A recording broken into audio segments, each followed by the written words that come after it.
जय हिंद दोस्तों, मैं आशीष शर्मा एक बार फिर आपका शरणम आईसीएस के इस ऑनलाइन प्लेटफॉर्म पर बहुत बहुत स्वागत करता हूं। आज की हमारी जो क्लास है वो रहने वाली है मध्य प्रदेश में मौर्यकाल। मध्य प्रदेश में जो मौर्यकाल है, तो भारत के इतिहास में जब हम मौर्यकाल पढ़ते हैं तो हमें बहुत सारी चीज़ें पढ़नी पड़ती हैं। मतलब मौर्यकालीन प्रशासन जो सबसे इम्पोर्टेंट एस्पेक्ट है, सबसे महत्वपूर्ण जो आयाम है मौर्यकाल का, तो मौर्यकालीन प्रशासनिक व्यवस्था, जहाँ से भारत के संदर्भ में प्रश्न हमेशा पूछे जाते हैं। लेकिन यदि हम मध्य प्रदेश की बात करें तो इसी मौर्यकाल से रिलेटेड कुछ थोड़ी बहुत चीज़ें मध्य प्रदेश के इतिहास के लिए भी महत्वपूर्ण हो जाती हैं। जब हम मध्य प्रदेश में मौर्यकाल पढ़ेंगे तो हम लोग पहले पीवाईक्यू का एनालिसिस करेंगे, थोड़े से प्रीवियस ईयर के क्वेश्चंस को देखेंगे। उसके बेस पर जो डायमेंशन निकल के आएंगे, हम उन्हीं डायमेंशंस के आधार पर जो इंपॉर्टेंट फैक्ट है उन्हें आज कवर करेंगे। तो जल्दी से जुड़ जाएं। एक बार आप मुझे बता दें, जो भी लोग लाइव आ चुके हैं, ऑडियो वीडियो दोनों क्लियर आ रहा है आपको? Good evening Shalini, very very good evening, है ना? आपको वीडियो जो है वो स्पष्ट है और ऑडियो दोनों स्पष्ट है, ताकि फिर हम हमारी क्लास आगे बढ़ाते हैं। ठीक है, टेस्ट सीरीज हमारी 9 फरवरी से स्टार्ट हो रही है। विश्वास नाम से ये टेस्ट सीरीज है, आप सभी को पता है। जितने भी लोग एप्लीकेशन पे ऑलरेडी कोर्स परचेज कर चुके हैं उनको ये टेस्ट सीरीज कोर्स के साथ ही उपलब्ध हो जाएगी। ठीक है, 999 रुपये में 20 अप्रैल तक 25 टेस्ट इसमें आपको मिलेंगे। 10 टेस्ट यूनिट वाइज रहेंगे, 5 टेस्ट 2 यूनिट को मर्ज करके बनाए जा रहे हैं। ओके, और 10 टेस्ट आपके एफएलटी रहेंगे। ठीक, ये टेस्ट सीरीज कह जरूर रहे हैं, लेकिन ये एक प्रकार से मोस्ट प्रोबेबल क्वेश्चंस की सीरीज आप इसे कह सकते हैं। जितने भी पीवाईक्यूज अभी तक पूछे गए हैं टॉपिक वाइज, और टॉपिक में भी सब टॉपिक जो सबसे महत्वपूर्ण है, उन्हीं को इस टेस्ट सीरीज में हम लोग हमारे क्वेश्चंस के अंतर्गत आपसे पूछेंगे। ठीक है, ताकि एक ऐसी सीरीज जिसमें मोस्ट प्रोबेबल क्वेश्चंस आपसे जो आने की संभावना है एग्जामिनेशन में, उसकी प्रैक्टिस आपकी कराई जा सके। साथ ही साथ डिस्क्रिप्शन में रिलेटेड फैक्ट्स भी आपको मिल जाया करेंगे। 9 फरवरी से स्टार्ट होगी ये। बाकी ये 90 डेज प्रोग्राम जो अभी चल रहा है, ठीक है, आप लोग तो ऑलरेडी कोर्स ज्वाइन कर चुके हैं, तो आपको पता ही होगा कि किस तरीके से इस कोर्स को हमने डिज़ाइन किया है, ताकि आपको मैक्सिमम टाइम जो है वो हर सिलेबस जैसे जैसे कंप्लीट होता जाएगा वैसे वैसे आपका पढ़ने वाला टाइम कम होगा, रिवीजन वाला टाइम बढ़ता चला जाएगा।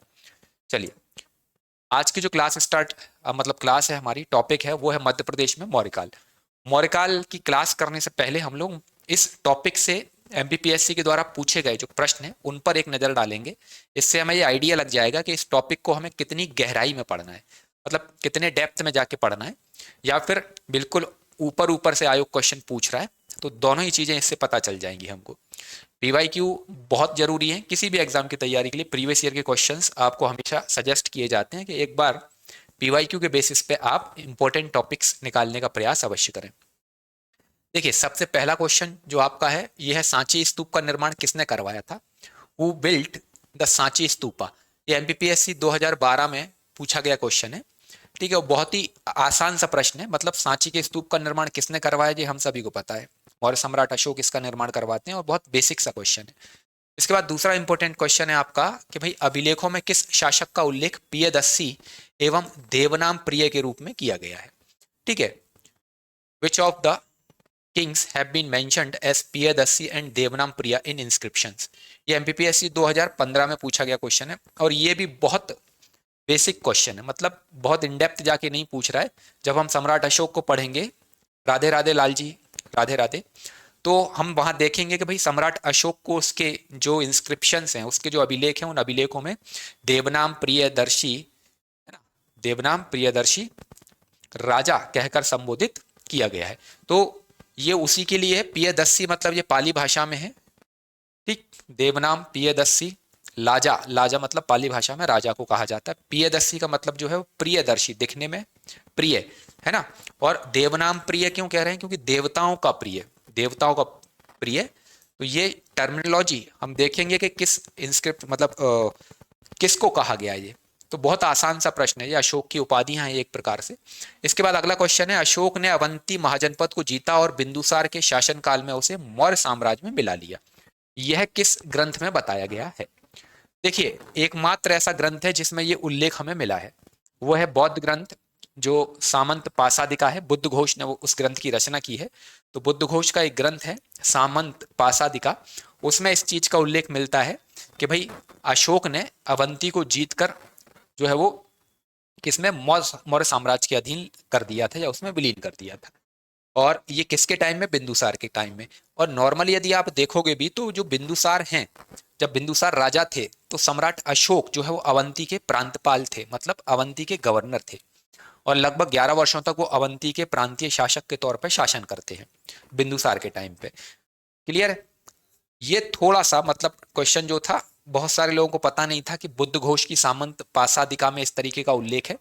ये फैक्ट जो है वो हिंदी ग्रंथ एकेडमी की एक बुक में हमें मिलता है, बाकी नॉर्मल बुक्स में, नोट्स में ये फैक्ट नहीं था, इसलिए थोड़ा सा टफ लगा होगा एस्पिरेंट को। इसके बाद अगला जो क्वेश्चन है आपका, निम्नलिखित में से किस स्तूप के तोरण द्वार पर अशोक एवं उसकी दो रानियों के साथ बोधि वृक्ष तीर्थ यात्रा का अंकन मिलता है?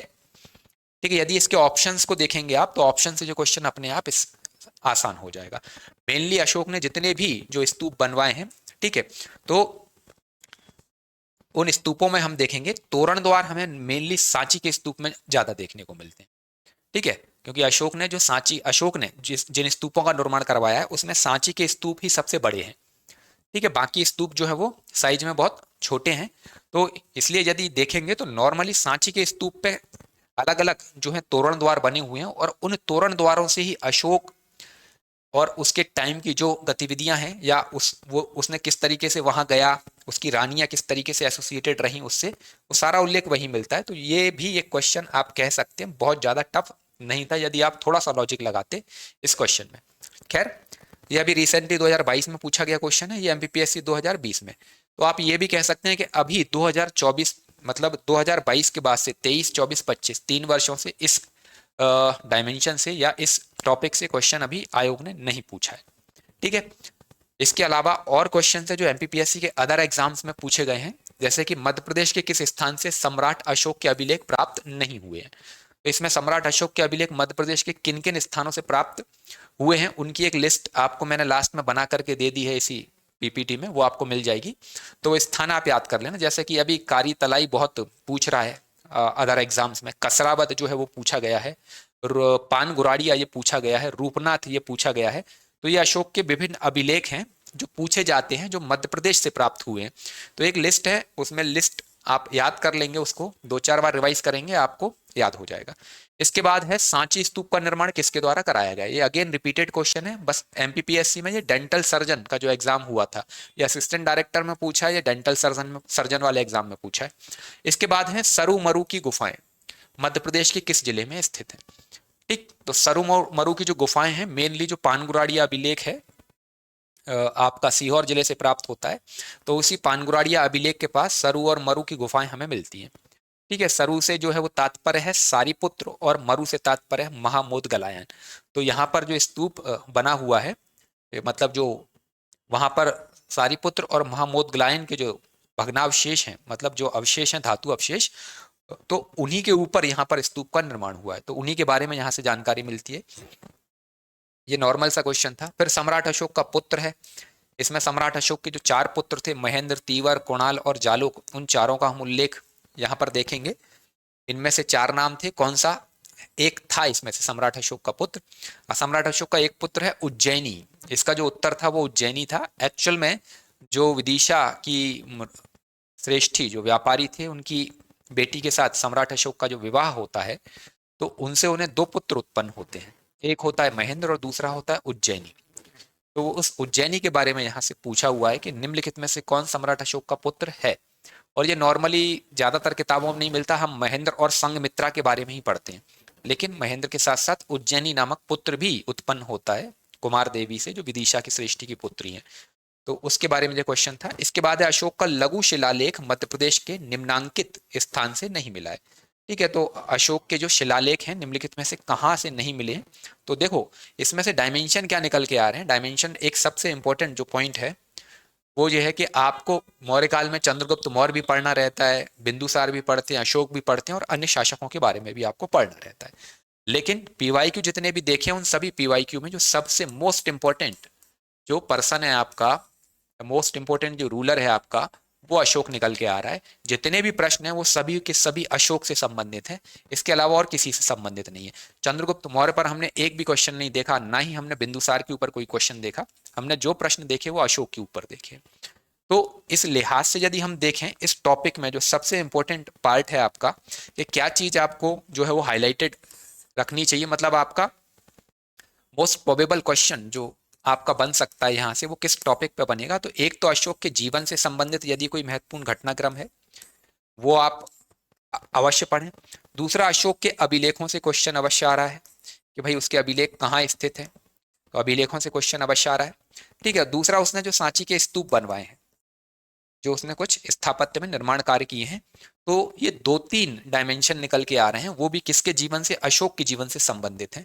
बाकी आप देखेंगे तो यहाँ से, चूंकि चंद्रगुप्त मौर्य ने एक विशाल साम्राज्य की स्थापना अवश्य की, लेकिन उनका डायरेक्ट प्रत्यक्ष संबंध मध्य प्रदेश से हमको देखने को नहीं मिलता, ना ही उन्होंने कोई इस प्रकार की महत्वपूर्ण राजनीतिक या गतिविधि मध्य प्रदेश में संचालित की हो, तो हमें देखने को नहीं मिलता। बिंदुसार के टाइम में हमें सिर्फ इतना देखने को मिलता है कि जब बिंदुसार शासक थे तो उस समय अशोक जो थे वो अवंती में प्रांतपाल थे, तो इस पर हम देखेंगे। और तीसरा, अशोक, अशोक सबसे महत्वपूर्ण अपने आप में है। जितने भी पीवाईक्यू देखे उन सभी के आधार पर सम्राट अशोक जो है वो सर्वाधिक महत्वपूर्ण पर्सन है इस पूरे टॉपिक में। तो हम इन्हीं के ऊपर चर्चा करेंगे, हम देखेंगे सबके बारे में जो एक एक दो दो फैक्ट हैं उन पर भी चर्चा करेंगे। चलिए, जानकारी के साधनों की बात करें, यदि हम मौर्यकालीन जो इतिहास है उसके जानकारी की साधनों की बात करें तो मेनली मध्य प्रदेश के इतिहास की हम बात कर रहे हैं। और मध्य प्रदेश के इतिहास की यदि बात करें तो अशोक के जो अभिलेख हैं, शिलालेख हैं, वो सबसे इंपॉर्टेंट है। जब आप इंडियन हिस्ट्री पढ़ोगे तो वहां पर आप मौर्यकालीन जो जानकारी के स्रोत हैं, जो मौर्यन हिस्ट्री के सोर्सेज हैं, उसमें आप बहुत सारी चीजें पढ़ोगे। उसमें आप लिटरेरी सोर्सेज पढ़ोगे, उसमें आप फिर आपके आर्कियोलॉजिकल सोर्सेज पढ़ोगे, मतलब साहित्यिक और पुरातात्विक दोनों स्रोतों को आप वहाँ डिटेल में पढ़ोगे। उसमें कौटिल्य का अर्थशास्त्र भी आ जाएगा, विशाख दत्त की मुद्रा राक्षस भी आ जाएगी, ठीक है, और भी कई सारे ग्रंथ उसमें आ जाएंगे। लेकिन यहाँ पर उनका लिंक बहुत नहीं बैठता, क्योंकि मध्य प्रदेश से संबंधित कोई बहुत विशेष और उल्लेखनीय जानकारी उन साहित्यिक ग्रंथों में, चाहे वो धार्मिक हो, धार्मिकेतर हो, चाहे वो विदेशी यात्रियों के विवरण हो, चाहे वो रिलीजियस हो, चाहे वो नॉन रिलीजियस हो, चाहे वो जो फॉरेन जो ट्रेवलर थे उनका डायरी हो, उनका जो यात्रा वृत्तांत है, वो उसमें मध्य प्रदेश से संबंधित कोई बहुत महत्वपूर्ण तथ्य मौर्य काल का हमें नहीं मिलता। तो हमारे लिए वो साहित्यिक स्रोत भारत के इतिहास के संदर्भ में तो महत्वपूर्ण है, लेकिन मध्य प्रदेश के इतिहास के संदर्भ में बहुत महत्वपूर्ण नहीं है, उनकी रिलीवेंसी नहीं है, प्रासंगिकता नहीं बनती है। लेकिन यदि पुरातात्विक आर्कियोलॉजिकल सोर्सेज की बात करें तो इसमें अशोक के जो इंस्क्रिप्शन है, अशोक के शिलालेख हैं, ये बहुत इंपॉर्टेंट है। क्यों? क्योंकि मध्य प्रदेश में उपलब्ध सबसे प्रारंभिक जो पुरालेखीय अभिलेख हैं वो सम्राट अशोक के ही माने जाते हैं। और नॉर्मली जब हम भारत का इतिहास पढ़ते हैं तो भारत के इतिहास में भी जो सबसे प्राचीन पुरालेखीय, मतलब जो शिलालेख इंस्क्रिप्शंस हमें मिले हैं, वो सम्राट अशोक के ही मिले हैं, क्योंकि भारत में शिलालेखों की जो परंपरा है, इंस्क्रिप्शंस जो है वो सबसे पहले सम्राट अशोक ही लेकर के आते हैं। क्लियर? और मध्य प्रदेश के कई क्षेत्रों से इनके अभिलेख हमें मिले हैं, इसलिए अशोक के अभिलेख मध्य प्रदेश में पुरातात्विक साक्ष्यों के रूप में बहुत महत्वपूर्ण भूमिका निभाते हैं। यदि हम अभिलेखों की बात करें तो कुछ महत्वपूर्ण अभिलेख हैं, जैसे कि रूपनाथ आपका कटनी में आता है, गुर्जरा दतिया जिले में आता है, पानगुराड़िया, ये तीनों ही अभिलेख अशोक के राज आज्ञा, राज आज्ञा से मतलब ये है कि जो चूंकि सम्राट था वो राजा था, तो राजा जो आदेश जारी करता था, ठीक है। अभी पहले अभिलेख क्या होते हैं अगर जिन लोगों को नहीं पता तो नॉर्मली आप ऐसे समझ लो कि अभिलेख से तात्पर्य ये होता था कि पहले के जो, जैसे आज क्या होता है, सरकार को कोई सूचना जारी करनी है तो सरकार गजट में जारी करता है, ठीक है। गजट के अलावा आजकल सरकार के सोशल मीडिया हैंडल्स भी हैं, सोशल मीडिया हैंडल्स भी हैं, ठीक है। और नॉर्मली भी आपने देखा होगा, सरकार को कोई सूचना देनी है जनता तक, विशेष कोई इंफॉर्मेशन पहुंचानी है, कोई अपना आदेश पहुंचाना है। फॉर एग्जांपल जैसे कि कोरोना जब आया तो लॉकडाउन की घोषणा हमारे माननीय प्रधानमंत्री जी ने जो है वो टेलीविजन पे आकर के की थी। जब 1000 के और 500 के नोट बंद किए गए थे, 1000 और 500 दोनों के ही बंद हुए थे, है ना, तो वो जो नोट बंद किए गए थे, डिमोनेटाइजेशन किया गया था, वो भी रात के 8 बजे, है ना, यशस्वी प्रधानमंत्री जी आए और उन्होंने घोषणा कर दी, ठीक है। तो आज तो सरकार को, या फिर हम कहें कि जो राजनीतिक व्यवस्था है, जो प्रशासन है, उसे यदि कोई सूचना जनता तक पहुंचानी है तो अनेकानेक माध्यम उपलब्ध हैं। सरकार आजकल ट्विटर पे भी है, सरकार व्हाट्सएप पे भी मिलेगी, सरकार फेसबुक पे भी मिलेगी, सरकार की अपनी वेबसाइट्स होती हैं अलग अलग डिपार्टमेंट की, मिनिस्ट्रीज की, ठीक है। तो आजकल तो कोई दिक्कत नहीं है, लेकिन तब दिक्कत थी, क्योंकि तब इतना ज्यादा साइंटिफिक था नहीं चीजें। तो राज आज्ञा या राजा के आदेश आदि या कोई सूचना जनता के बीच पहुंचानी है तो उसका एक बहुत आसान सा तरीका होता था जो शिलालेखों के माध्यम से रहता था। शिलालेख या अभिलेख जिन्हें कहा जाता है, ठीक है। ये शिलालेख या अभिलेख इंस्क्रिप्शंस जो होते थे, मेनली इंस्क्रिप्शंस, अभिलेख। इसमें शिलालेख क्या होता है, शिला से मतलब है पत्थर जो होता है, चट्टान का एक बहुत बड़ा टुकड़ा है मान लो। तो फॉर एग्जाम्पल मान लो जो कोई पर्वत है, चट्टान है, तो इस चट्टान के इस पूरे पार्ट को समतल कर दिया जाएगा और समतल करके इस पे जो लिपि है उसमें ये इंस्क्रिप्शन छपवा दिया जाएगा, थोड़ा सा इसको डिजाइन विजाइन दे दिया जाएगा। तो और ये ऐसी जगह पे बनाए जाते थे जहां से लोगों की आवाजाही हो। फॉर एग्जाम्पल प्रमुख व्यापारिक जो मार्ग होते थे, ठीक है, या कोई सार्वजनिक जो मार्ग होते थे, चौराहे आदि होते थे, यहाँ पर लोग इकट्ठे होते थे या उनका आवागमन जो है वहां से बना रहता था। तो ऐसी जगहों पर या जहां पर लोगों का जाना बहुत होता था। तो मौर्य काल में आप देखो कि बौद्ध धर्म को प्राश्रय देते हैं, सम्राट अशोक बौद्ध धर्म का प्रचार प्रसार करते हैं। तो जो बौद्ध तीर्थ स्थल थे, स्तूप विहार आदि हो गए, तो वहां पर ऐसे इंस्क्रिप्शन सम्राट अशोक के अभिलेख बहुत मिले हैं, क्योंकि वहां पर बौद्ध भिक्षुक, ठीक है, बौद्ध धर्म के अनुयायी वो बहुत जाते थे, तीर्थयात्री बहुत वहां पर जाते थे। तो वहां पर सम्राट अशोक ने क्या काम किया, किसने बनवाया, वो सब वहां शिलालेखों में उल्लिखित मिलता है। और यही जानकारी जो उन शिलालेखों से मिली है, ठीक है, वो मध्य प्रदेश के इतिहास के संदर्भ में हमारे लिए बहुत महत्वपूर्ण है। तो आई होप ये समझ में आया होगा आपको कि मध्य प्रदेश में अशोक के अभिलेख जो है वो बहुत महत्वपूर्ण भूमिका निभाते हैं। इसमें रूपनाथ, गुर्जरा और पानमुरारिया, ये तीनों ही राजाज्ञा या इन्हें धर्मादेश भी कहा जाता है। धर्मादेश मतलब चूंकि सम्राट अशोक हम सभी को पता है बाद में जो है वो ये युद्ध नीति त्याग देते हैं और धम्म नीति अपना लेते हैं। कलिंग युद्ध जो 261 ईसा पूर्व के आसपास होता है, उस युद्ध के पश्चात इनका हृदय परिवर्तन हो जाता है। जो बीभत्स नरसंहार देखते हैं, जो रक्तपात वहां देखते हैं, तो इनका हृदय पसीज जाता है और ये युद्ध नीति त्याग देते हैं। और युद्ध नीति त्यागने के पश्चात ये धम्म नीति मतलब धर्म का रास्ता अपना लेते हैं।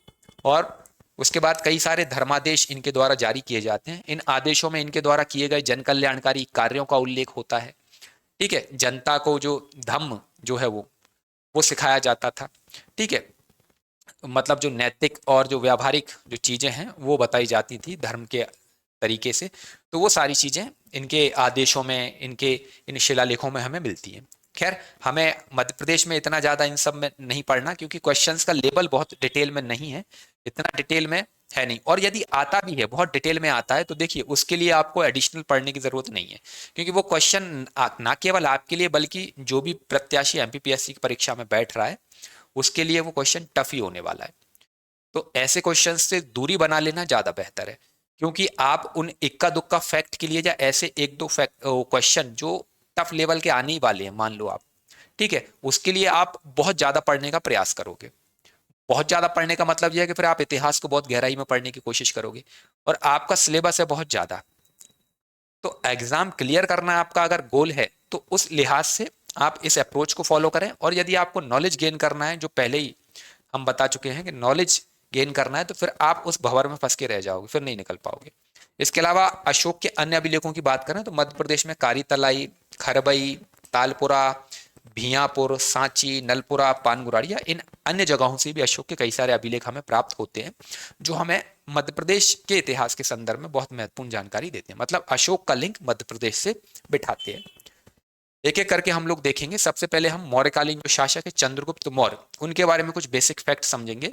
यदि हम मौर्यकालीन शासक चंद्रगुप्त मौर्य की बात करें तो चंद्रगुप्त मौर्य ने, इनके जो प्रमुख सलाहकार थे, सलाहकार का नाम आप सभी को पता होगा, जो इनके सलाहकार थे कौटिल्य, आचार्य कौटिल्य। कौटिल्य की सहायता से, कौटिल्य की सहायता से इन्होंने जो नंद वंश के अंतिम शासक थे राजा धनानंद, उनकी ये हत्या करते हैं, उनको पराजित करते हैं और ये मगध पर मौर्य वंश की स्थापना करते हैं। ये जिस समय मौर्य वंश की स्थापना करते हैं उस समय रहता है लगभग 322 से 187 ईसा पूर्व के आसपास।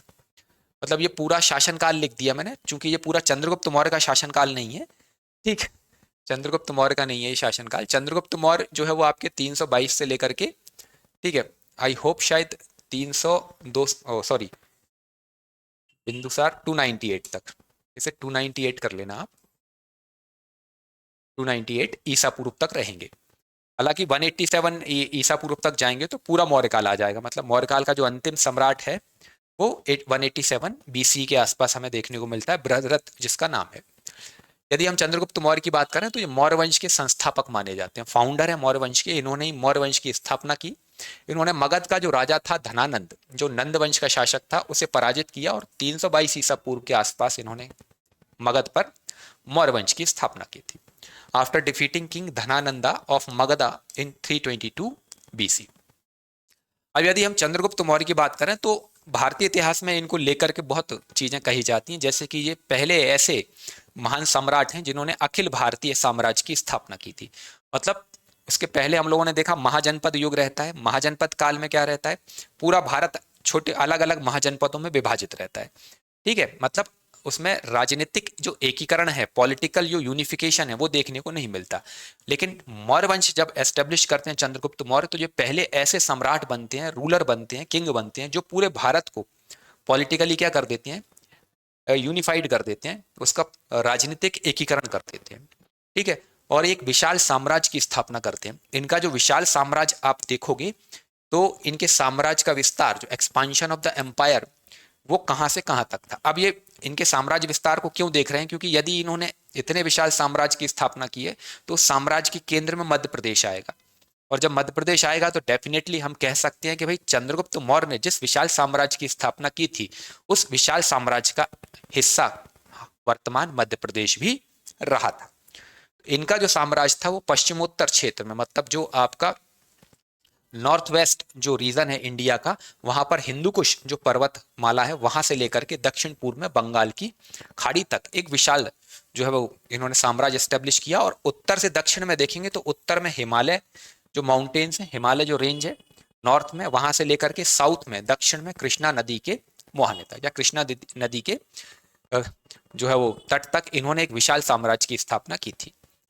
हम वैसे भी जब पढ़ते हैं तो चंद्रगुप्त मौर्य अपने अंतिम समय में दक्षिण भारत चले जाते हैं और वहां पर जो श्रवण बेलगोला नामक जो स्थान है, क्योंकि जैन धर्म ग्रहण कर लेते हैं और वहीं पर ये फिर संलेखना पद्धति से अपने प्राणों को त्यागते हैं। हालांकि यहाँ उसका उल्लेख करना समाचीन नहीं है, रिलीवेंट नहीं है, क्योंकि वो इंडियन हिस्ट्री में आप पढ़ोगे पढ़ोगे। एक फैक्ट हमें मिलता है चंद्रगुप्त मौर्य से रिलेटेड जो मध्य प्रदेश के इतिहास से कनेक्ट होता है, वो है एक जैन ग्रंथ है, जैन ग्रंथ रमण चूड़ राय चर्य। चर्य का मतलब चरित्र होता है, चरित्र मतलब जो करेक्टर जिसमें लिखे जाते हैं, चरित्र लिखे जाते हैं लोगों के। तो रमण चूड़ राय चर्य ये एक जैन ग्रंथ है। इस जैन ग्रंथ में हमें क्या मिलता है, एक उल्लेख मिलता है कि जब चंद्रगुप्त मौर्य शासन कर रहे थे उस समय उज्जैन में जो राजा थे वो महेश्वर नाम के राजा शासन कर रहे थे। जब चंद्रगुप्त मौर्य भारत के सम्राट थे, मौर्य वंश के सम्राट थे, उस समय उज्जैन में महेश्वर नामक एक शासक था जो राज कर रहा था राजा के रूप में। और इनके और चंद्रगुप्त मौर्य के बीच जो है वो मैत्रीपूर्ण संबंध थे। क्लियर है? तो यही इस टेक्स्ट में मिलता है, जैन टेक्स्ट रमण चूड़ राय चर्य में हमें प्राप्त होता है कि चंद्रगुप्त मौर्य के उज्जैन के शासक महेश्वर के साथ संबंध थे। Chandragupta Maurya had connections with Maheshwara the ruler of Ujjain. तो ये एक फैक्ट है जो मध्य प्रदेश से कनेक्ट होता है चंद्रगुप्त मौर्य के बारे में। हालांकि मध्य प्रदेश जो है वो इतने विशाल साम्राज्य का ही अंग था उस समय, चंद्रगुप्त मौर्य के समय में। चंद्रगुप्त मौर्य के बाद दूसरे महत्वपूर्ण शासक हैं बिंदुसार। ठीक है, देखिए इसमें कहानियां कई सारी, जैसे चंद्रगुप्त मौर्य के बारे में आप देखोगे ना तो वो कहानी धनानंद वाली कहानी।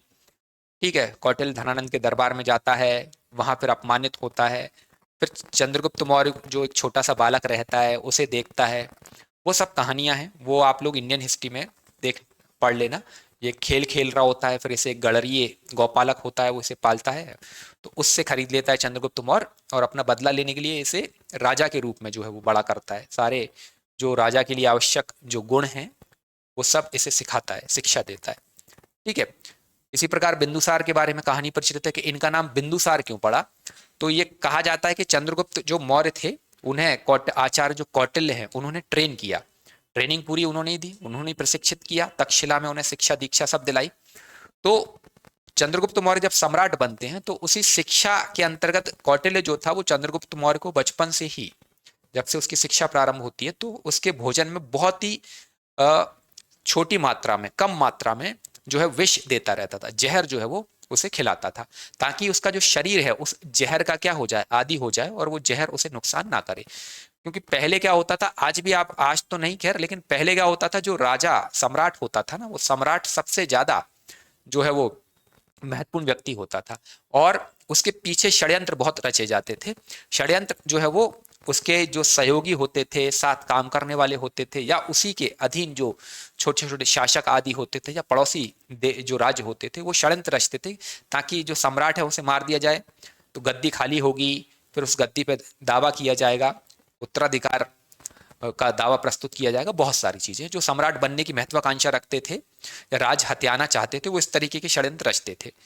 तो खाने में विष मिला करके दिया जाता था, और आपको पता होगा जो खाना बनाने वाले भी होते थे तो पहले खाना वही टेस्ट करता था जो खाना ले करके आता था, उसके बाद सम्राट को भेजा जाता। तो बहुत सारी चीजें थी। तो उसी में जो सम्राट अशोक थे, ओ सॉरी चंद्रगुप्त बिंदुसार चंद्रगुप्त मौर्य थे। तो चंद्रगुप्त मौर्य को कौटिल्य क्या करते थे, बचपन से ही अल्प मात्रा में, बहुत ही कम मात्रा में उनके भोजन में जहर देते रहते थे। तो वो जहर उनके शरीर को नुकसान नहीं करता था, और धीरे धीरे उस जहर का जो है उनकी बॉडी क्या करती है, अडेप्ट कर लेती है, अनुकूलन कर लेती है। ठीक। फिर जब चंद्रगुप्त मौर्य की शादी होती है और उनकी पत्नी गर्भवती होती है, तो उनके गर्भ में एक पुत्र रहता है, जो बिंदुसार है, ये पुत्र रहता है। तो पत्नी को नहीं पता रहता था कि चंद्रगुप्त मौर्य का जो भोजन आता है, तो उनके लिए खीर आई थी, उस खीर में भी वो विष था। पत्नी को नहीं पता था, और वो पत्नी चंद्रगुप्त मौर्य की खीर खा लेती है। अब चूंकि उसे तो उस जहर की आदत नहीं थी, चंद्रगुप्त मौर्य को थी, तो पत्नी जब वो विष भरी खीर खाती है तो पत्नी तो मर जाती है जहर के कारण। और जब कौटिल्य, आचार्य कौटिल्य उस चीज को देखते हैं कि भाई गर्भवती है, बच्चे का जन्म, जो गर्भ में बच्चा है वो जीवित था, पत्नी मां मर चुकी थी, जो चंद्रगुप्त मौर्य की पत्नी थी, तो वो फिर गर्भ फाड़ कर बिंदुसार जो है वो इन्हें बाहर निकाल लेते हैं। क्योंकि इनके माथे पे विष की एक बूंद थी, इसीलिए इनका नाम जो है वो बिंदु सार पड़ जाता है। तो वो एक कहानी यहाँ पर बिंदुसार के बारे में है। बाकी इनके शासनकाल को आप देखोगे तो लगभग 298 से 273 ईसा पूर्व के आसपास, बीसीई के आसपास इनका शासनकाल रहता है। इनके कुछ नाम हमें मिलते हैं, जैसे कि भद्रसार एक इनका नाम हमें मिलता है, वारिसार भी इन्हें कहा जाता था। अमित्रघात जो सबसे फेमस नाम है, अमित्रघात, ये पूछा गया क्वेश्चन है, ये आपका मतलब पीवाई की हुई एक तरीके से, ये कई सारे एग्जाम्स में पूछा गया है। इवन एमपीपीएससी ने मेंस में 3 नंबर में अमित्रघात के ऊपर क्वेश्चन पूछा हुआ है। तो अमित्रघात, इसके बाद यूनानी भाषा में अमित्रोचेटस, या अमित्रघात को ही अमित्रोचेटस कहा गया है। जैन ग्रंथों में हमें भद्रसार या वारिसार नामक इनका नाम देखने को मिलता है। यदि हम बात करें आचार्य कौटिल्य की, तो आचार्य कौटिल्य बिंदुसार के टाइम में भी इनके क्या रहे, प्रमुख सलाहकार रहे। ठीक है, आचार्य कौटिल्य बिंदुसार के समय में भी जो है वो इनके प्रमुख सलाहकार रहते हैं, और कौटिल्य की सहायता से ही बिंदुसार लगभग 16 राज्यों पर विजय प्राप्त करता है। With the help of Acharya Kautilya we conquered 16 kingdoms. तो बिंदुसार ने लगभग 16 राज्यों को अपने मगध जो साम्राज्य है, मौर्य साम्राज्य, उसके अधीन लाता है। किसकी सहायता से? बिंदुसार की सहायता से। अब बिंदुसार के टाइम की सबसे महत्वपूर्ण घटना कौन सी है जो पूछी जाती है, वो है इनके शासनकाल में हुए विद्रोह। और बिंदुसार के शासनकाल में 2 महत्वपूर्ण विद्रोह होते हैं। एक होता है तक्षशिला, जो कि भारत के पश्चिमोत्तर क्षेत्र में स्थित था, और दूसरा होता है मध्य प्रदेश वाले क्षेत्र में, अवंती वाले राज्य में। ठीक है, तो इनके शासनकाल में 2 प्रमुख विद्रोह हुए, एक है तक्षशिला, तक्षशिला रिवेलियन, और दूसरा है अवंती का विद्रोह। अब यहाँ पर थोड़ी चीजें आप नोट डाउन कर लेना। जैसे कि तक्षशिला का जो विद्रोह होता है, तो तक्षशिला में इस समय जो प्रांतपति रहता है, प्रांतपति आप समझेंगे इस चीज को, कि जो मौर्य साम्राज्य था, तो मौर्य साम्राज्य को पूरे 5 प्रांतों में बांटा गया था। जैसे आज भारत एक संघ है, यूनियन है, और उस यूनियन के अंतर्गत कई सारे स्टेट्स हैं। इसी तरीके से जो मौर्यन एम्पायर था, मौर्य जो साम्राज्य था, उस मौर्य साम्राज्य को अलग अलग प्रांतों में या छोटे छोटे राज्यों में बांट दिया गया था, प्रोविंस में बांट दिया गया था। तो 5 प्रोविंस थे, उसमें से एक प्रोविंस की कैपिटल थी तक्षशिला। तक्षशिला जो है वो उसकी राजधानी थी, उत्तरापथ जिसे कहा जाता था, और अवंती रठ या अवंती राष्ट्र इसे कहा जाता था। अवंती राष्ट्र की राजधानी उज्जैनी थी। तो इन दोनों ही प्रांतों में जो प्रोविंस थे, मौर्यन प्रोविंस थे, मौर्य प्रांत थे, इनमें क्या हो जाता है, विद्रोह हो जाता है। अब तक्षशिला में जो प्रांतपति था, मतलब जो गवर्नर था यहाँ का, तो इन प्रांतों में आप याद रखना जो राजकुमार होते थे, ठीक है, जो राजा या सम्राट के पुत्र होते थे, उन्हें ही अपॉइंट किया जाता था। तो यहां पर तक्षशिला में जो गवर्नर था वो था सुशीम। सुशीम बिंदुसार का पुत्र था, बड़ा पुत्र था। तो सुशीम यहां पर गवर्नर रहता है, जबकि अवंती में अभी कोई गवर्नर नहीं है, अवंती में दूसरा सेनापति रहता है, अभी अशोक अवंती में नहीं है। क्लियर है? तो यहां पर ये जो विद्रोह होता है पहले तक्षशिला में, तो ये सुशीम जो होता है इस विद्रोह को दबाने में असफल रहता है। मतलब ये इस विद्रोह को शांत नहीं कर पाता है और विद्रोह और भड़क जाता है। तब बिंदुसार अपने योग्य पुत्र अशोक को भेजते हैं। अशोक को कहाँ भेजते हैं? तक्षशिला भेजा जाता है। और जब अशोक को तक्षशिला भेजा जाता है तो अशोक जो है वो बहुत ही शांतिपूर्ण तरीके से, ठीक है, बहुत ही कूटनीतिक तरीके से इस विद्रोह को क्या करते हैं? शांत कर देते हैं। तो जो बड़ा बेटा जो गद्दी का उत्तराधिकारी था सुशीम, क्योंकि बाद में बिंदुसार सुशीम को ही अपना उत्तराधिकारी घोषित करते हैं, ठीक है, उस पर भी चर्चा करेंगे। तो सुशीम असफल रहता है। क्लियर है? मतलब बिंदुसार की नजरों में जो उनका बड़ा पुत्र जो भावी उत्तराधिकारी है, जो मौर्य साम्राज्य का अगला सम्राट बनने वाला है, वो एक छोटे से विद्रोह को तक्षशिला में नहीं दबा पाता, शांत नहीं कर पाता। तब फिर ये अशोक को भेजते हैं और अशोक इस विद्रोह को शांत कर देते हैं। तो उनकी इस बात से खुश होकर बिंदुसार उन्हें अवंती में भी भेजते हैं, क्योंकि अवंती में भी विद्रोह की आशंका थी। यहाँ भी जो विद्रोही हैं वो बहुत उग्र होते चले जा रहे थे। तो तक्षशिला से फिर इनको कहाँ भेजा जाता है? अवंती भेजा जाता है। और अशोक की सबसे बेहतरीन जो उपलब्धि मानी जाती है जब वो राजा नहीं बने थे, वो अवंती के विद्रोह को इन्होंने बिना रक्त की एक बूंद बहाए क्या किया? शांत कर दिया। इन्होंने कूटनीतिक तरीके से, डिप्लोमेटिक तरीके से वहां पर जो अवंती में विद्रोह करने वाले लोग थे उन लोगों को शांत किया और शांतिपूर्ण तरीके से, मतलब ब्लडलेस तरीके से क्या किया? इसको विद्रोह को शांत कर दिया और वहां शांति स्थापित कर दी।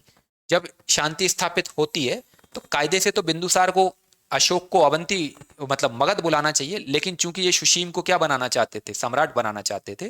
तो सम्राट जो बिंदुसार हैं वो अशोक को अवंती का ही क्या बना देते हैं? गवर्नर बना देते हैं। तो इस प्रकार ये अवंती के क्या बनते हैं? गवर्नर बन जाते हैं।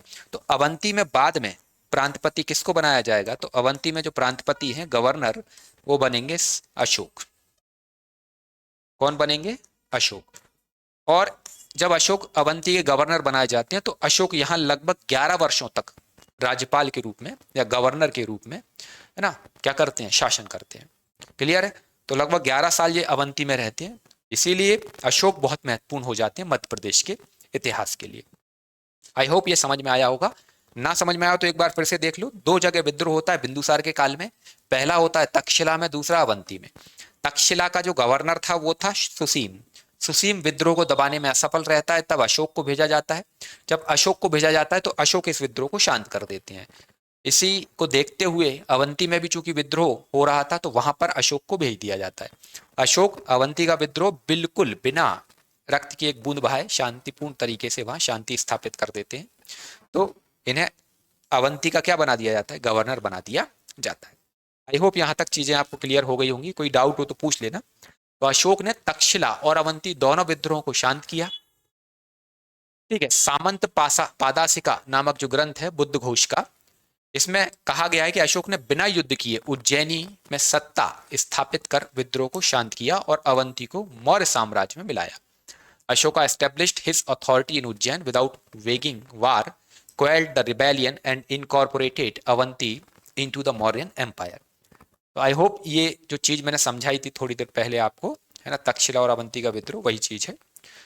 बिंदुसार के टाइम में यदि हम देखें, बिंदुसार जब सम्राट थे तो उनके शासनकाल में अशोक ने अवंती का 11 वर्षों तक प्रांतीय शासक रहा। बिंदुसार के शासनकाल में अशोक अवंती का कितने वर्ष? 11 वर्ष। ये क्वेश्चन बन सकता है कितने वर्षों तक अवंती में शासक रहे, वो प्रांतपाल रहे? 11 वर्षों तक। During Bindusara reign Ashoka served as the provincial governor of Avanti for 11 years. चलिए, इसके बाद आते हैं सम्राट अशोक। ये हमारे लिए सबसे इंपॉर्टेंट है, महत्वपूर्ण है, और क्वेश्चन जो आएगा आपका और जो पूछे भी गए अभी तक प्रश्न, वो यहीं से पूछे गए, है ना। तो सम्राट अशोक, एम्परर अशोका, इनके शासनकाल की बात करें तो लगभग 273 से 236 ईसा पूर्व के आसपास, 273 टू 236 बीसी के बीच का जो काल है वो अशोक का काल माना जाता है। हालांकि इनका जो राज्याभिषेक है उसको लेकर के कुछ चीजें प्रचलित हैं, थोड़ा सा इसको भी देख लो। ठीक है, देखो क्या होता है, जब बिंदुसार की मृत्यु होती है, तो बिंदुसार की जब मृत्यु होती है तो उस समय बिंदुसार मृत्यु के पहले अपने बड़े पुत्र सुसीम को क्या करते हैं? अपना उत्तराधिकारी घोषित कर देते हैं, सक्सेसर जो है उसको डिक्लेयर कर देते हैं। उस समय सम्राट अशोक अवंती में रहते हैं। अशोक तुरंत जो है वो मगध जाते हैं। ठीक है। और जब मगध जाते हैं तो जो सुसीम है और सम्राट अशोक रहते हैं, तो सुशी किसी कारणवश शायद उनका मृत्यु हो जाती है, कुछ घटनाक्रम ऐसा घटित होता है, और बाद में फिर सम्राट अशोक और जो बिंदुसार के अन्य पुत्र रहते हैं उनके मध्य उत्तराधिकार का युद्ध चालू हो जाता है। तो अलग अलग जो ग्रंथ हैं, क्योंकि इस समय जैन धर्म, जैन ग्रंथ और बौद्ध धर्म ये दोनों प्रचलित रहते हैं।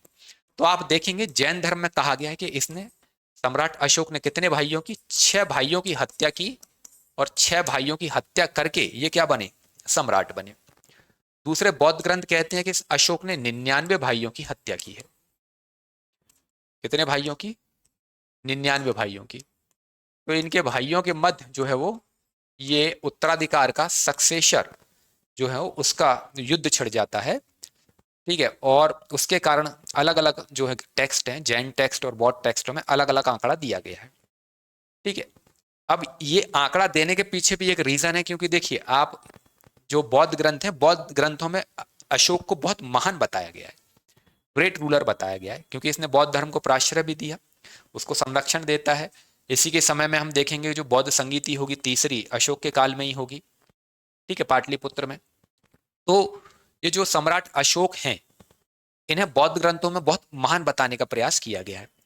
तो महान कैसे बताया जा रहा है कि भाई एक ऐसा व्यक्ति, इतना खतरनाक व्यक्ति, जिसने पहले तो कलिंग युद्ध में रक्तपात किया, लाखों लोगों की हत्या की, नरसंहार किया, उसके बाद गद्दी प्राप्त करने के लिए इस व्यक्ति ने क्या किया, अपने 99 भाइयों की हत्या की।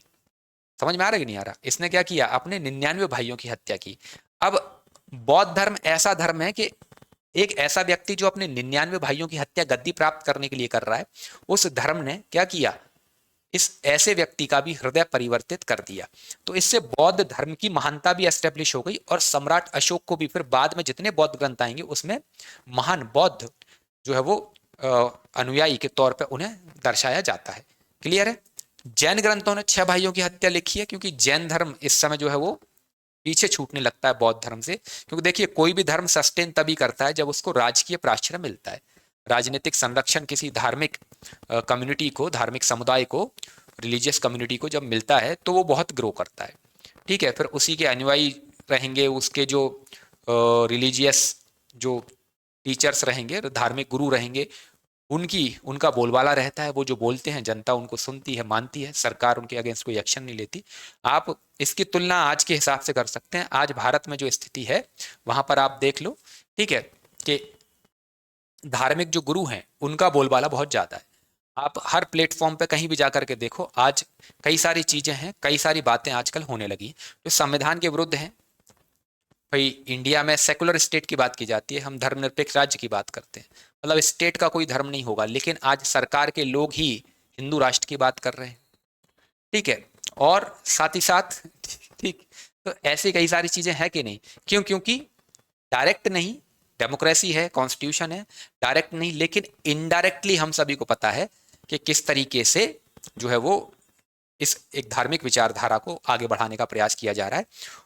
और वो धार्मिक विचारधारा धीरे धीरे क्या हो रही है, कट्टर होती चली जा रही है, एक्सट्रीम जो है वो आइडियोलॉजी की तरफ वो बढ़ती चली जा रही है, और बाकी धर्म जो है वो पीछे छूटते चले जा रहे हैं। इसके कारण भारत में धार्मिक वैमनस्य भी आप देख सकते हैं, धार्मिक जो झगड़े हैं, संघर्ष हैं, उनमें वृद्धि पिछले कुछ वर्षों में बहुत ज्यादा हो गई है। खैर, तो अब आगे क्या होगा, तो आगे जो आज हिंदू ग्रंथ लिखे जाएंगे उनमें आज के जो शासक हैं उन्हें बहुत महान बताया जाएगा। समझ रहे हैं आप? क्लियर है? बाकी धर्मों के ग्रंथों में आज के जो शासक हैं भारत के वो बहुत महान नहीं होंगे, लेकिन हिंदू ग्रंथों में बहुत महान हो जाएंगे आज के जो रूलर हैं भारत के ऊपर राज कर रहे हैं। तो इसी तरीके से उस समय भी बौद्ध धर्म को प्राश्रय दिया अशोक ने, तो बौद्ध ग्रंथों में अशोक के बारे में आपको बहुत सारी चीजें मिलेंगी। लेकिन बाकी धर्मों में आप देखो कि जैन धर्म में, ब्राह्मण धर्म में, उनके जो ग्रंथ हैं उनमें अशोक के बारे में बहुत नेगेटिव चीजें आपको मिलेंगी। क्लियर है? बहुत नेगेटिव चीजें मिलेंगी। तो ये 273 से 236, 273 से 236 ईसा पूर्व के आसपास का समय इनका रहता है। इनके कुछ नाम और मिलते हैं हम लोगों को, ये नाम आपसे पूछे जाते हैं। ठीक है,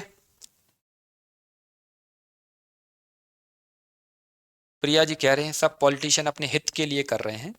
ठीक है, हमें अपना हित साधना है, ठीक, हमें तो अपने सिलेबस पे स्टिक रहना है, पीवाईक्यू का एनालिसिस करो। बाकी जब सिलेक्ट हो जाओ तो देखो आपको उसी सिस्टम का अंग बनना पड़ेगा। आप जब प्रशासनिक अधिकारी बनोगे तो उसी व्यवस्था का क्या बनोगे, अंग बनोगे, हिस्सा बनोगे। तो जो भी व्यवस्था रहेगी उसकी जो आइडियोलॉजी है उसके अकॉर्डिंग काम करना पड़ेगा।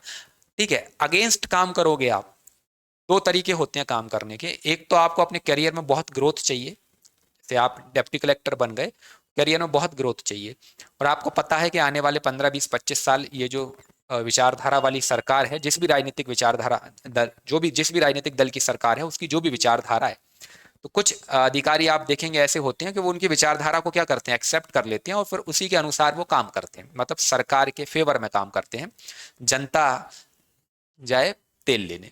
ठीक है, एक अधिकारी, फिर दूसरा अधिकारी ऐसा होता है जो एथिकल होता है, जो बिल्कुल नैतिकता, सत्यनिष्ठा, इन सब चीज़ों को एक्सेप्ट करता है, उन्हीं पर काम करता है, जो चीज़ें उसने बचपन से पढ़ी हैं, जो उसके सिलेबस का पार्ट रही, ईमानदारी से काम करेगा। उसके लिए जनता महत्वपूर्ण है, उसके लिए संविधान महत्वपूर्ण है, उसके लिए जिस संविधान के तहत निर्मित जो कानून हैं, जिनके तहत प्रशासन और शासन चलना चाहिए, वो महत्वपूर्ण है। तो फिर वो उस तरीके से काम करता है, तो वहां पर उसकी सरकार से क्या होती है, टकराहट होती है। ऐसे कई सारे अधिकारी हैं जो सरकार की विचारधारा को नहीं मानते, वो जिस उद्देश्य के साथ प्रशासन में है उसी उद्देश्य से काम करते हैं। इसमें अभी लेटेस्ट में आप देखो कि अशोक खेमका जी जो हरियाणा कैडर के आईएएस अधिकारी हैं, तो वो सरकार के हमेशा एंटी रहते, मतलब काम सरकार का ही कर रहे हैं, लेकिन सरकार के काम को जिस तरीके से किया जाना चाहिए, ईमानदारी के साथ, समर्पण के साथ, सत्यनिष्ठा के साथ, उस तरीके से कर रहे हैं। क्योंकि जब भी कोई अधिकारी इस तरीके से काम करेगा तो फिर जो आप कह रहे हो राजनेता अपने हित साधते हैं, तो फिर उनके हितों में क्या होगा, बाधा उत्पन्न होगी, वो हित सध नहीं पाएंगे। और जब वो हित सध नहीं पाएंगे तो ऐसे अधिकारियों को फिर क्या करना पड़ता है, उनका कोप भाजन जो है वो बनना पड़ता है, उनके कोप का भाजक बनना पड़ता है, और फिर उनका ट्रांसफर होता है, ऐसी जगहों पे पोस्टिंग हो जाती है, उनके ऊपर कई सारे केसेस, झूठे आरोप लगा दिए जाते हैं। तो ये दो ही तरीके हैं। आप बहुत ज़्यादा अगर आप में इंटीग्रिटी है, आपकी मॉरल इंटीग्रिटी आप में है, सत्यनिष्ठा है, उस तरीके के ऑनेस्ट हो, तो मेंटली बहुत टफनेस चाहिए। तो अशोक खेमका जी का ट्रांसफर आप देखो 60 से 70 बार उनका ट्रांसफर हुआ है, मतलब 30 35 साल तो उन ड्यूरेशन रहता है किसी व्यक्ति का, जब वो आईएएस बनता है 30 से 35 साल के आसपास ही सर्विस कर पाता है वो, 60 साल में रिटायरमेंट हो जाता है। उसमें भी 60 से 65 या 70 बार उनका ट्रांसफर हो गया, मतलब लगभग 6 महीने के आसपास वो एक जगह टिके हैं बस। तो आप समझ सकते हैं कि किस तरीके से फिर सरकारें परेशान करती हैं। तो परेशान इसलिए किया जाता है कि थक हार के आप उनकी आइडियोलॉजी को क्या करो, एक्सेप्ट कर लो। खैर, देखो शासनकाल की बात करें तो 273 से ये हो गया। अन्य नामों में ये नाम पूछे गए, जैसे कि अशोक वर्धन, इसका नाम मिलता है कहां पर, पुराणों में। पुराणों में मौर्यकालीन सम्राट अशोक को अशोक वर्धन कहा गया है। ये जो नाम है ये पूछे गए हैं, जैसे कि देवनाम प्रिय, प्रियदर्शी, अशोक, ये अभिलेखों से प्राप्त हुए हैं। मतलब अशोक के अभिलेखों में अशोक को देवनाम प्रिय, ठीक है, प्रियदर्शी और अशोक, मतलब देवनाम प्रिय से तात्पर्य है देवताओं का प्रिय, प्रियदर्शी का मतलब है दिखने में सुंदर, ठीक है, दर्शी मतलब दिखने में प्रिय, दिखने में प्रिय या दिखने में सुंदर, और अशोक, ये नाम कहाँ मिले हैं, अभिलेखों में प्राप्त होते हैं। इसके अलावा जो बौद्ध ग्रंथ हैं उनमें धम्म राजा कहा गया है, देवनाम प्रिय कहा गया है, साथ ही साथ चंडाशोक, जैसा कि मैंने आपको बताया 99 भाइयों की हत्या, मतलब एक ऐसा व्यक्ति जो चंडाशोक शब्द इस्तेमाल किया है बौद्ध ग्रंथ में, और ये चंडाशोक से क्या बन गया, धम्माशोक बन गया। चंडाशोक मतलब चंड अशोक से धम्माशोक मतलब धम्म अशोक बन गया, ऐसा अशोक बन गया बौद्ध धर्म के प्रभाव में जिसने धम्म को अपना लिया। इसके अलावा कालाशोक, ये सब कहाँ कहा गया है, ये सब नाम इसे बौद्ध ग्रंथों में दिए गए। इसके बाद थोड़ा सा और आगे देखेंगे इसके बारे में, कुछ की फैक्ट्स हैं जो आपके लिए इंपॉर्टेंट है एग्जाम के पॉइंट ऑफ व्यू से, ठीक है। जैसे कि अशोक का नाम, अब अशोक का जो नाम है अशोक, ये कुछ ऐसे इंस्क्रिप्शंस में, अभिलेखों में हमें प्राप्त होता है जिनके बारे में क्वेश्चन पूछा जाता है। और इनमें से एक अभिलेख मध्य प्रदेश में भी है, जो कि मध्य प्रदेश के दतिया जिले के गुर्जरा नामक गांव से प्राप्त हुआ है, जिसे गुर्जरा अभिलेख या गुर्जरा इंस्क्रिप्शन भी कहा जाता है। और ये पूछा जाता है क्वेश्चन कि मध्य प्रदेश में के किस अभिलेख में अशोक का नाम अब अशोक प्राप्त हुआ है। क्लियर है, तो इसीलिए उन सारे इंस्क्रिप्शंस को यहाँ मेंशन कर दिया है मैंने, जैसे कि Ashok, Ashoka's name appears in the following inscription, Maski जो रायचूर कर्नाटक से प्राप्त हुआ है, गुर्जरा ये कहाँ पर है, मध्य प्रदेश के दतिया जिले में है, और कंगनहल्ली ये कर्नाटक में है, ठीक है। तो ये 3 महत्वपूर्ण अभिलेख हैं, यहाँ पर हमें अशोक नाम प्राप्त होता है। जो सम्राट अशोक है उनका नाम क्या मिलता है, अशोक मिलता है। एक्चुअल में देखो क्या था, जब शुरुआत में मौर्य जो सम्राट अशोक हैं, इनके ऊपर जब रिसर्च किया गया, इनके जो शिलालेख मिलना चालू हुए, तो उन शिलालेखों में जो प्रारंभिक नाम मिले, उन नामों में देवनाम, प्रियदर्शी, इस तरीके के जो है वो संबोधन प्राप्त होते थे। मतलब जो उपाधियां मिल रही थी, देवनाम, प्रिय, प्रियदर्शी, लाजा, इस तरीके की। अशोक नाम बहुत कम मिल रहा था।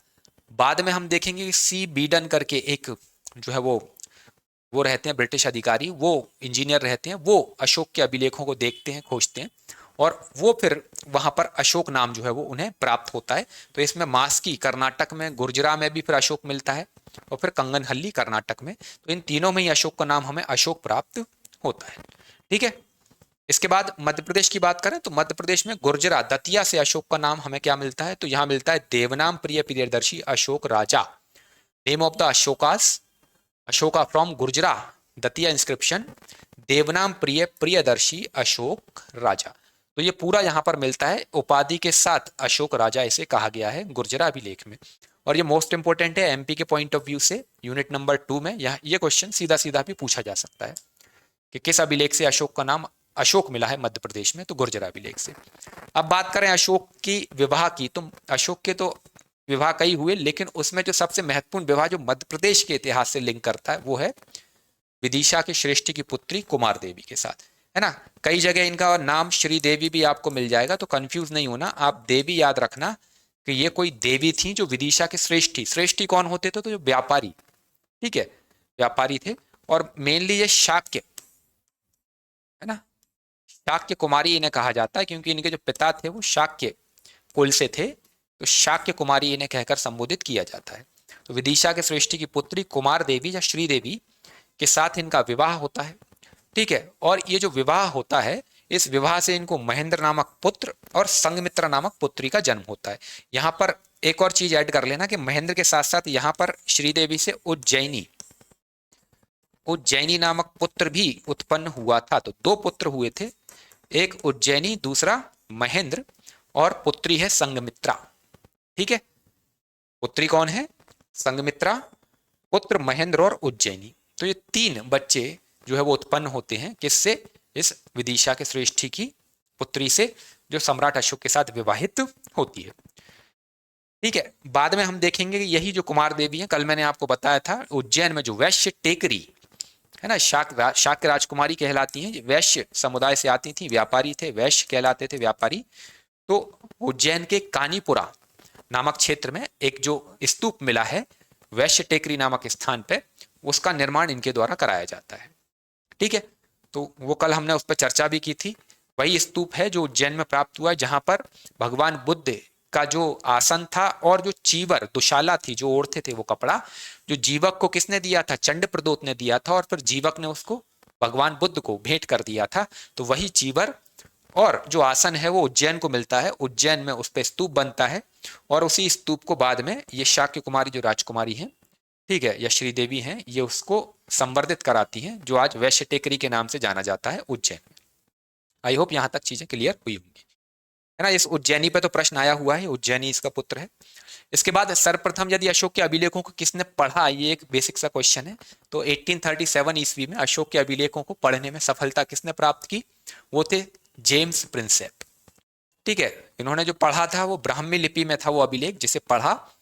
इसके बाद अशोक के अभिलेख मध्य प्रदेश के किन किन क्षेत्रों से, तो कटनी, गुर्जरा, है ना, और पानगुड़ारिया, ये 3 बहुत महत्वपूर्ण हैं।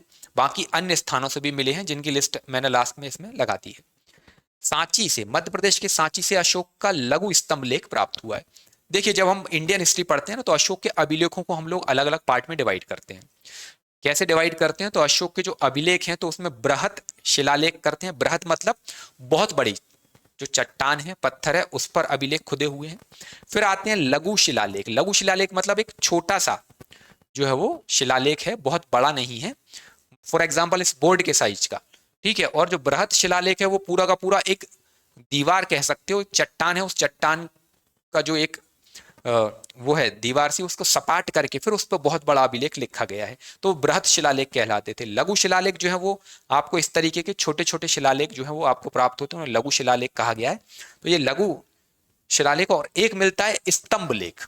स्तंभ लेख का मतलब यह है कि अशोक के टाइम में कई सारे अशोक की जो लाट कहलाती थी, स्तंभ लाट कहलाते थे, तो उन्हें स्तंभ लेख, टेक्स्ट पिलर कहा जाता है, सॉरी पिलर टेक्स्ट कहा जाता है, pillar text, pillar inscription, sorry pillar inscription. तो ये जो पिलर इंस्क्रिप्शन है ये भी कई सारे मिले हैं, है ना, स्तंभ लेख भी कई सारे मिले हैं। उनमें से जो एक लघु स्तंभ लेख है, ये लघु स्तंभ लेख कहां से मिला है? मध्य प्रदेश में सांची से प्राप्त होता है। ठीक है।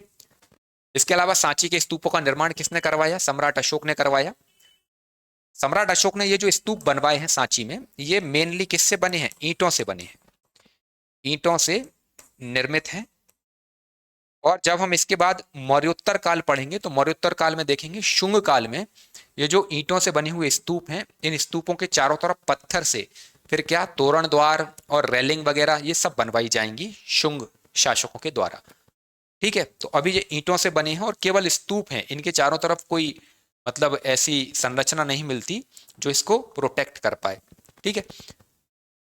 सांची के जो स्तंभ है उस शीर्ष पर निर्मित मानव आकृति को कनिंगम ने स्वयं अशोक की आकृति माना है। तो सांची पर जो मतलब सांची से हमें क्या मिला है? लघु स्तंभ लेख प्राप्त हुआ। तो ये जो पिलर है सांची का, इस पिलर पर, अशोक के पिलर आपने देखे होंगे, जो इसके स्तंभ लेख हैं कुछ इस तरीके से जो है वो पिलर्स रहते हैं। ठीक है। इस पे इस तरीके से अलग अलग उल्टे कमल जैसी आकृति मिलेगी आपको। ठीक है। और इसके ऊपर फिर क्या रहेगा? जैसे कि हमारा भारत का जो राजकीय प्रतीक है जिसमें 4 शेर जो है पीठ सटा करके बैठे हुए हैं ना, जो आपका सत्यमेव जयते जिसके नीचे लिखा रहता है, तो इसके ऊपर फिर इस तरीके से अलग अलग आकृतियां बनी हैं। तो जो सांची से लघु स्तंभ लेख हमें मिला है, तो इस स्तंभ के शीर्ष पर, टॉप पर एक मानव की आकृति बनी हुई है। ह्यूमन क्या है? स्ट्रक्चर बना हुआ है। और कनिंघम जो कि भारतीय पुरातत्व के क्या कहलाते हैं? कनिंघम साहब जनक कहलाते हैं। तो इन्होंने कहा है कि ये स्वयं सम्राट अशोक की क्या है? आरती है, वो आकृति है, उन्हीं का क्या है ये वहां पर मूर्ति बनी हुई है। इसके बाद तो ये हो गया अशोक से रिलेटेड कुछ महत्वपूर्ण फैक्ट। इसके बाद अशोक के उत्तराधिकारियों की बात करें कि अशोक के बाद कौन कौन शासक हुए, तो अशोक के 4 पुत्रों के नाम हमें मिलते हैं। एक है महेंद्र, दूसरा है तीवर, कुणाल और जालूक। अब देखिए इसमें जो महेंद्र है, महेंद्र तो क्या होते हैं? बौद्ध धर्म ग्रहण कर लेते हैं और ये बौद्ध भिक्षुक बन जाते हैं। तो महेंद्र जो है वो उत्तराधिकारी नहीं बनेंगे, शासन नहीं करेंगे। तीवर की बात करें तो तीवर की मृत्यु हो जाती है, तो तीवर भी नहीं रहे, तो 2 तो हट गए। अब बचे कुणाल और जालोक। इसमें से जालोक को आप याद रखेंगे, जो जालोक है ये कश्मीर में अपना अलग राज्य स्थापित कर लेता है। कश्मीर में इसने एक स्वतंत्र राज्य स्थापित कर लिया और ये वहां पर शासन करने लगता है, वहां पर शासन करने लगता है। तो ले दे के एक ही व्यक्ति बच रहा है, कौन? कुणाल। तो अशोक के बाद जो अगला शासक होगा वो कौन होगा? कुणाल बनेगा। आई होप यहां तक चीज क्लियर होगी। महेंद्र ने क्या कर लिया? बौद्ध धर्म ग्रहण कर लिया है, बौद्ध भिक्षुक बन गया है। तीवर की मृत्यु हो चुकी है। जालोक कश्मीर में एक इंडिपेंडेंट जो है वो क्या कर लेता है? स्टेट एस्टेब्लिश कर लेता है। कौन बच रहा है? कुणाल। तो अगला शासक जो है अशोक के बाद कुणाल हमें देखने को मिलता है। ये फैक्ट इंपोर्टेंट हो जाएगा कि जब अशोक सम्राट था, तो अशोक जब सम्राट था तो उसके समय में उज्जैन का जो गवर्नर था, उपराज्यपाल था, वो कौन था? कुणाल था। तो ये उज्जैन का प्रांतपति था। कब? जब अशोक क्या कर रहे थे? शासन कर रहे थे।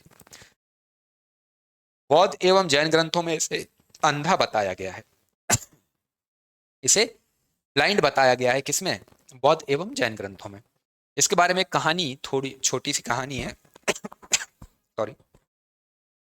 ये कुणाल जो था ये बहुत योग्य था, और महेंद्र, तीवर, कुणाल, जालोक ये 4 हैं। महेंद्र तो कंपटीशन में था ही नहीं, ये 3 कंपटीशन में थे। कहते हैं कि इन्हीं में से किसी की माता ने क्या किया?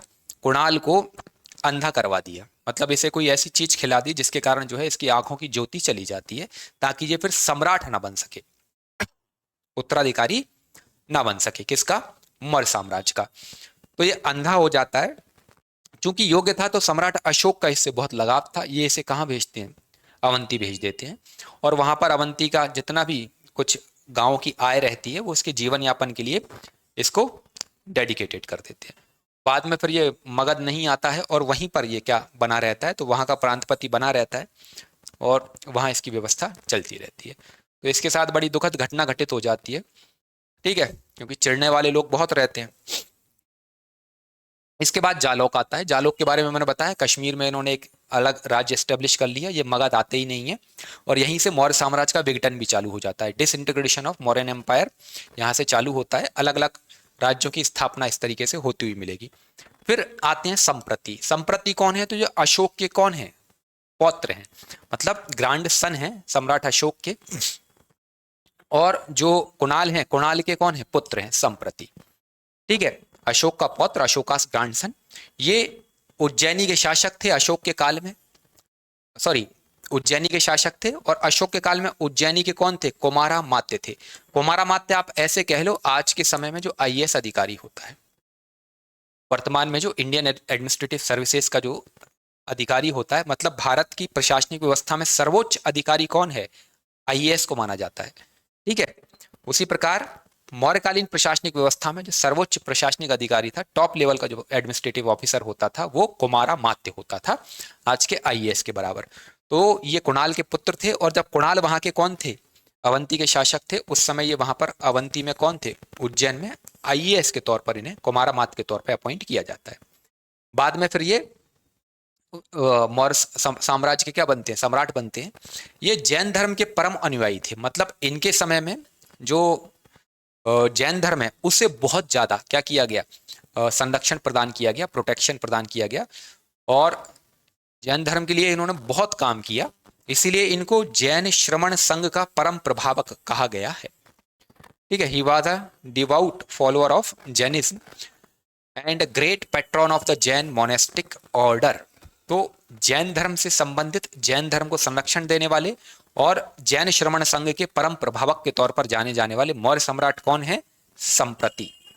ये क्या थे? उज्जैन में कुमारामात्य थे, उज्जैनी में इन्होंने शासन किया।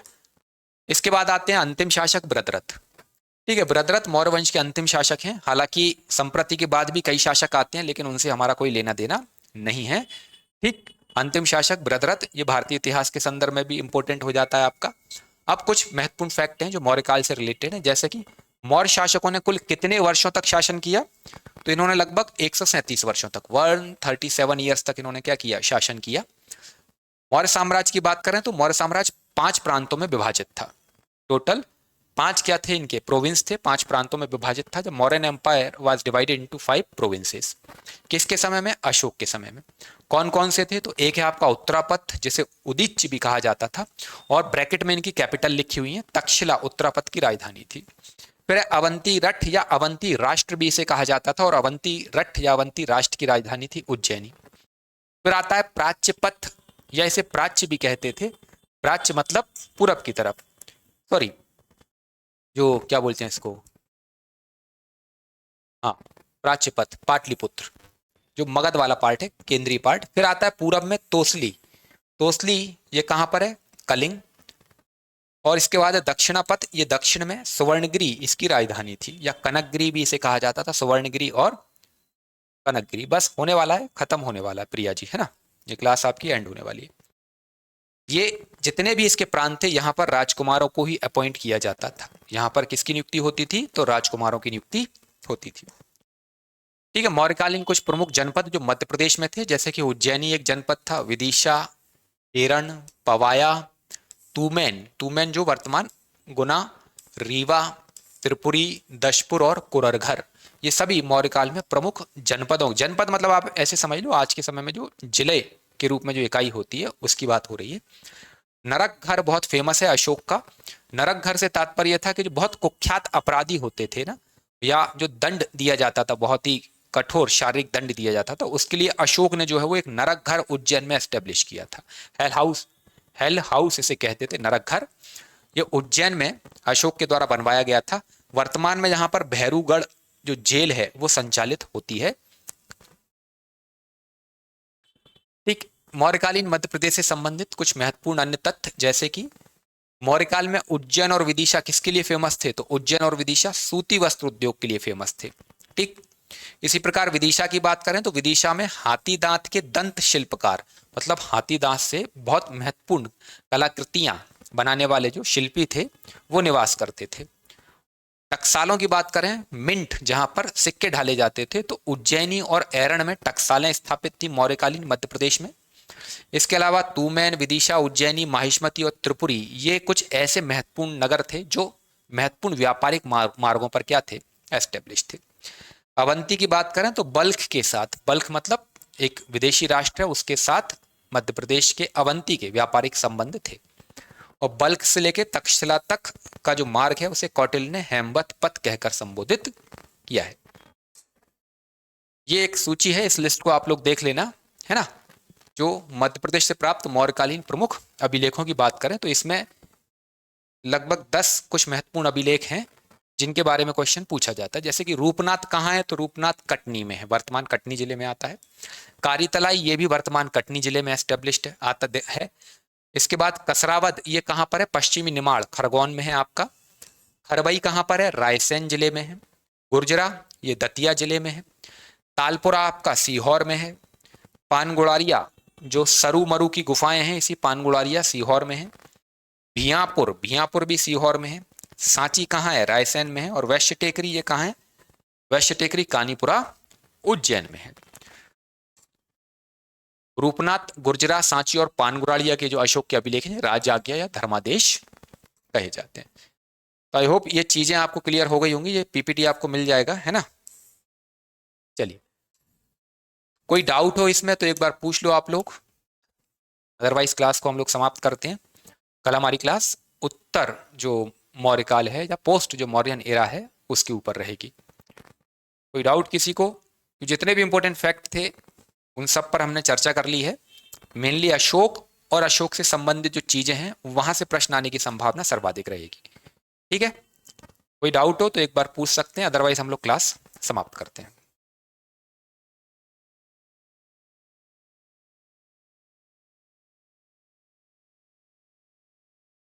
लालजी शाही, प्रिया, शालिनी,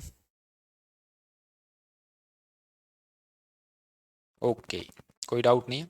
चलिए ठीक है, मिलते हैं कल सेम टाइम पे सेम क्लास में, है ना। तब तक के लिए जय हिंद, जय भारत।